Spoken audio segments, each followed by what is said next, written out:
పరిస్థితి చూసారా ఎలా తయారైందో? పెన మీద నుంచి పొయ్యిలో పడినట్టయితే భారత్ ను రెచ్చగొట్టి యుద్ధం చేయించుకొని అడ్డంగా లాస్ అయింది శత్రుదేశం. ఇప్పుడు ఉత్తరాన ఏర్పడిన కుంపటిని ఎలా ఆర్పుకోవాలో తెలియక తలపట్టుకుంటోంది. ఇటీవలే పాకిస్తాన్ ట్రైన్ ను హైజాక్ చేసిన బలూచ్ రెబెల్స్ ఇప్పుడు ఏకంగా సొంత దేశాన్ని ప్రకటించేసుకున్నారు. వాళ్లకు వాళ్ళే డిసైడ్ చేసేసుకున్నారు. ఇంకా చాలా చేశారు. ఇది పాకిస్తాన్ కు అతిపెద్ద సమస్య. ఎందుకంటే పాకిస్తాన్ లో 44% బలూచిస్తాన్ ఉంది. అది కొత్త దేశంగా మారితే పాకిస్తాన్ వెన్ను విరిగిపోయినట్లే. అప్పుడు కనీసం ఇండియా వైపు చూడటానికి కూడా ధైర్యం చాలదు.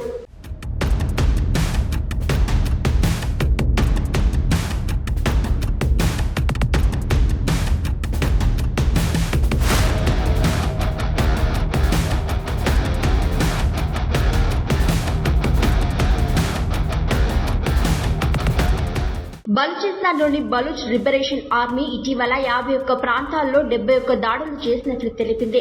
దీన్ని వారు ఆపరేషన్ హిరోఫ్ గా పిలిచారు. ఈ దాడుల ద్వారా పాకిస్తాన్ సైనిక గూఢాచార సంస్థలను లక్ష్యంగా చేసుకున్నారు. బలూచ్ ప్రజలు 1948 నుండి సొంత దేశం కావాలని అంటున్నారు. పాకిస్తాన్ లో తమను రాజకీయంగా అణిచివేస్తున్నారని, వనరులను దోచుకుంటున్నారని, తమపై హింసకు పాల్పడుతున్నారని ఆరోపిస్తున్నారు. ఈ పరిస్థితుల్లో స్థానికులు పాకిస్తాన్ జెండాలను తొలగించి బలూచ్ జెండాలను ఎగురవేస్తూ స్వతంత్ర దేశంగా ప్రకటించుకున్నారని తెలుస్తోంది. అయితే ఈ ప్రకటన అధికారికంగా రాలేదు. అంతర్జాతీయ దేశాలు దీన్ని ఇంకా గుర్తించలేదు.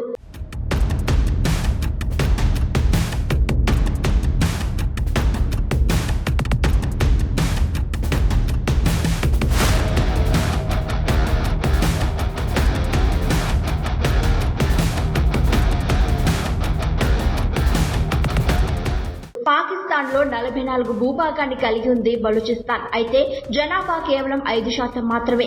ఈ ప్రాంతం గ్యాస్, ఖనిజాలు, తీర ప్రాంతం వనరులతో సమృద్ధిగా ఉంది. కానీ అత్యంత పేదరికంలో ఉంది. బలూచిస్తాన్ స్వాతంత్ర్యం పొందితే పాకిస్తాన్ తన భూభాగాన్ని కాదు, ఖనిజాలు, ఆర్థిక వనరుల్ని కూడా కోల్పోతుంది. ఇది దేశ ఆర్థిక స్థిరత్వాన్ని, రాజకీయ ఐక్యతను దెబ్బతీస్తుంది. ఇప్పటికే ఆర్థిక కష్టాల్లో ఉన్న పాకిస్తాన్ కు ఇది అతిపెద్ద సమస్య అయిపోతుంది. ఆర్థికంగా ఆ దేశం పాతాళంలోకి పడిపోతుంది. మరోవైపు బిఎల్ఏ పాకిస్తాన్ ను ఉగ్రవాద దేశంగా ప్రకటించాలని అంతర్జాతీయ సమాజాన్ని కోరుతోంది. ఈ విధంగా కూడా పాకిస్తాన్ కు దౌత్యపరంగా ఒత్తిడి పెరుగుతోంది.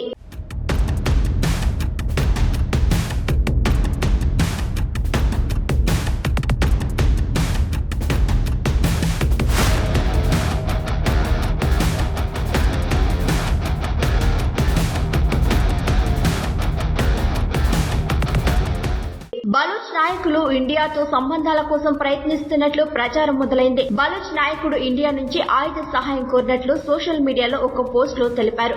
ఆయుధ సహాయం చేస్తే పాకిస్తాన్ ప్రపంచ మ్యాప్ లో లేకుండా చేస్తామని హామీ ఇచ్చినట్లు ప్రచారం జరుగుతోంది. అయితే ఇండియా బలూచిస్తాన్ కు మద్దతిచ్చే అవకాశాలు తక్కువ. ఎందుకంటే ఇది పాకిస్తాన్ అంతర్గత వ్యవహారం.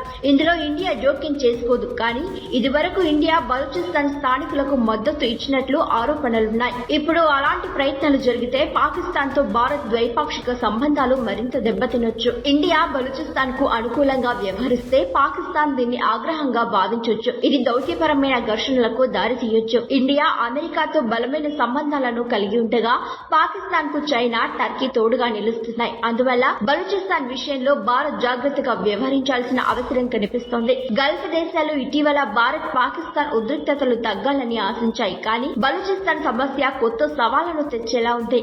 అంతర్జాతీయ సమాజం బలూచిస్తాన్ స్వాతంత్ర్యాన్ని గుర్తించే అవకాశం తక్కువగా ఉన్నప్పటికీ ఈ ఉద్యమం పాకిస్తాన్ లో అంతర్గత అస్థిరతను పెంచుతోంది. ఇండియా ఈ విషయంలో జాగ్రత్తగా వ్యవహరించాల్సి ఉంటుంది. లేకపోతే ఇది ప్రాంతీయ శాంతిని మరింత దెబ్బతీస్తుంది.